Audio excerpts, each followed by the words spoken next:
ایک بات لوگوں کو اگر سمجھ آ جائے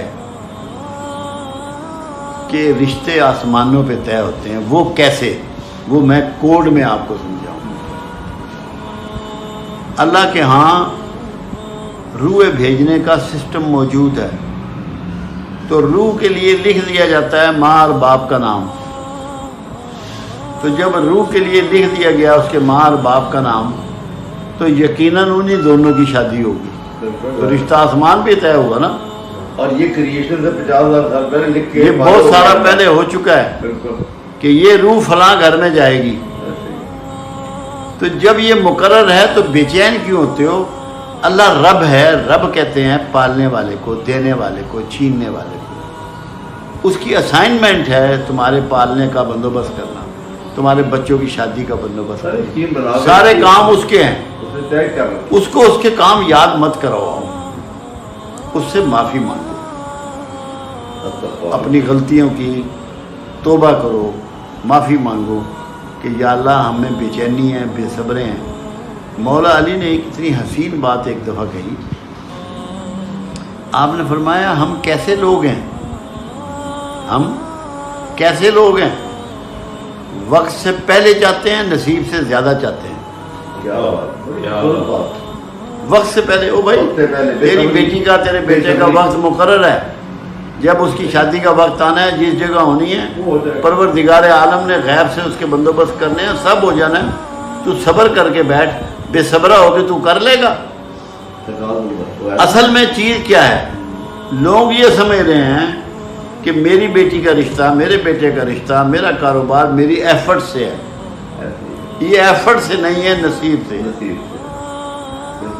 جس کو چاہتا ہوں غریب کروں، جس کو چاہتا ہوں امیر کروں، جس کو چاہتا ہوں کھلا دوں، جسے چاہوں ناپ تول کے دوں، جسے چاہوں گن کے دوں، جسے چاہوں نہ دوں، جسے چاہوں صحت دوں، جسے چاہوں عزت دوں، جسے چاہوں ذلت دوں، جسے چاہوں حکمرانی دوں، جسے چاہوں معزول کروں۔ یہ سارے اختیارات اس کے ہیں۔ تم صرف یہ کہو کہ یا اللہ تو ہمیں اپنی ناراضگی سے محفوظ فرما دے۔ جب اللہ تم پہ راضی ہوگا تو سکونت تم پہ طاری ہو جائے گی، تمہارے دلوں کو اطمینان ہو جائے گا، اور تمہاری زندگی میں آسانیاں آ جائیں گی۔ ہونا پھر بھی وقت پہ ہی ہے، اپنے ٹائم پہ کام ہونے ہیں۔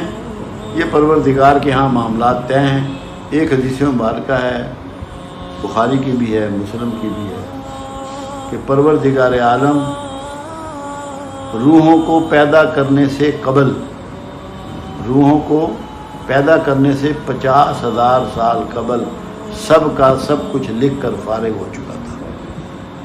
یہ حدیث مبارکہ ہے، یہ الفاظ ہے۔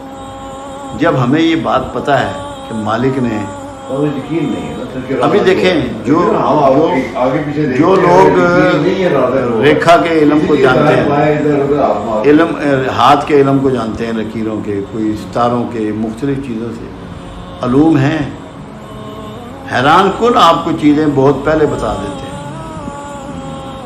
مگر یہ کیونکہ گناہ کے زمرے میں آتے ہیں، منع کر دیا گیا۔ کیونکہ اس کی وجہ یہ ہے کیونکہ آپ 5 ٹائم آپ کہتے ہیں ایاک نعبد و ایاک نستعین، تیری عبادت کرتے ہیں اور تجھی سے مدد مانگتے ہیں۔ تو جب آپ کا کوئی شعبہ زندگی ایسا ہو جائے گا جس میں اللہ کے علاوہ کہیں اور سے آپ کی مدد کی طلب نظر آئے گی، تو آپ مشرکین میں داخل ہو جائیں گے۔ یہ بہت نازک معاملہ ہے، اس لیے یہ ان چیزوں سے روکا گیا ہے، ان علوم سے روکا گیا ہے۔ اللہ کے رسول صلی اللہ علیہ وسلم نے تو یہاں تک فرمایا یہ حساب کتاب لگانے والے، لگوانے والے ہم میں سے نہیں۔ 2-3 جگہ آپ نے یہ فرمایا، ایک ملاوٹ کرنے والوں کو کہا کہ ہم میں سے نہیں، ایک یہ حساب کتاب اس طرح کرنے والے جو ریکھا کار، ستاروں کا، برجوں کا، یہ ہم میں سے نہیں، ان کو آپ نے منع فرمایا۔ کیوں؟ اس سے آپ کا ٹرسٹ ٹوٹتا ہے۔ بالکل۔ مجھے ایک دفعہ ایک بندے نے پوچھا کہ کیا پرائز بانڈ جو ہے لینا ناجائز ہے؟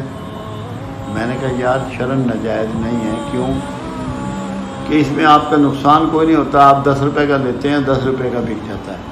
پہلے جو تھا وہ جوا تھا کہ 11 روپے کا لیتے تھے اور 10 روپے رہ جاتے تھے، 1 روپیہ نکل جاتا تھا. مگر میں نے کہا ہے یہ غیر اسلامی. میں نے کہا وہ اس لیے کہ اس میں آپ کا توکل جو ہے ایک کاغذ کے ٹکڑے پہ منتقل ہو جاتا ہے اللہ سے کہ میرا پرائز نکل آئے گا. جو چیز آپ کے توکل کو کمزور کرے اور اسے ڈیمیج کرے وہ ان اسلامک ہے اور آپ کو اللہ سے دور کرنے کا راستہ ہے. پروردگار عالم نے کم و بیش 1,24,000 پیغمبر محبوس فرمائے. جو ہمارے پاس 28 کا ریکارڈ اویلیبل ہے قرآن میں، ان 28 کو ایک بات اللہ نے سب کو کہی اور ایک بات تمام پیغمبروں سے اللہ نے کہلوائی. ان کو یہ کہا کہ تمہارا کام دعوت دینا ہے، ہدایت دینا میرا کام ہے. دعوت دینا تمہارا کام ہے، ہدایت دینا میرا کام ہے. سبحان اللہ. کیوں؟ ہدایت ہم دیں گے. ایسے ہی ہے. تو وہاں بھی ہدایت اپنے پاس رکھی، اپنے پاس رکھی. تو رزلٹ جو ہے نا، جو نتائج ہیں، نتائج کس کے پاس ہیں؟ اللہ کے پاس ہے. قیامت تک یہی سلسلہ رہے گا. ایفرٹس آپ کے پاس رہیں گی، آپ ایفرٹس کریں گے. نتائج کس کے پاس رہیں گے؟ اللہ کے. کیونکہ پیغمبروں کو جب اللہ نے یہ کہہ دیا کہ تمہارا کام دعوت دینا ہے، میرا پیغام پہنچانا ہے، ہدایت جس کو چاہوں گا میں عطا کروں گا. اور دوسری بات پیغمبروں سے کہلوائی. ہر پیغمبر نے یہ کہا لوگ کچھ نہیں چاہیے.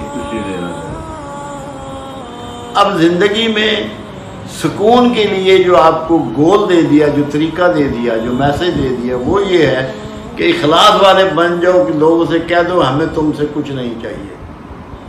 لوگوں سے توقعات ختم کر دو، اللہ تم سے راضی ہو جائے گا اور تمہاری توقعات کو پورا کرے گا. لوگوں سے جوڑ دو. اور جن سے جسمانی راحت ہے وہ آرام کہلاتا ہے، وہ مادی کام ہے سارے. وہ سارے غیر مادی کام ہیں سکون کے لیے جو ہیں، کیونکہ سکون بذات خود غیر مادی فعل ہے، مادی کیفیت نہیں ہے. یہ ایسے ہی ہے جیسے آپ کی آنکھ ہے نا، یہ مادہ ہے، جو نظر ہے وہ غیر مادہ ہے. تو کام تو آپ نظر سے لے رہے ہیں. نظر آنا بند ہو جائے آنکھیں تو ساری پتلیاں وغیرہ وہیں رہیں گی، کوئی نکل کے باہر تو نہیں چلی جاتی. ہارڈ ویئر وہی موجود ہے، ہارڈ ویئر وہیں موجود ہے، لیکن وہ غائب ہو گیا. جو غائب ہوا وہ نیات ہیں، وہ اخلاق ہے، وہ اخلاص ہے، وہ محبت ہے، وہ ایثار ہے، وہ جذبے ہیں. انہی سے سکون ہے. اب جیسے اب دیتے ہیں آپ کسی غریب کو تو اس سے سکون ملتا ہے. وہی بات اس میں بھی آپ نے یعنی کہ دے کے مل رہا ہے، وہ دینے میں ہے، دے کے سکون مل رہا ہے، کسی کو خوشی راحت مل رہی ہے.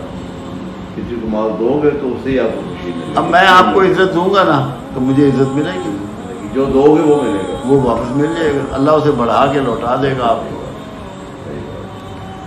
بس اللہ کرے یہ سمجھ میں آتی نہیں ویسے، یہ عام طور پہ جنرلی نہیں سمجھ میں آتی. نہیں آتی.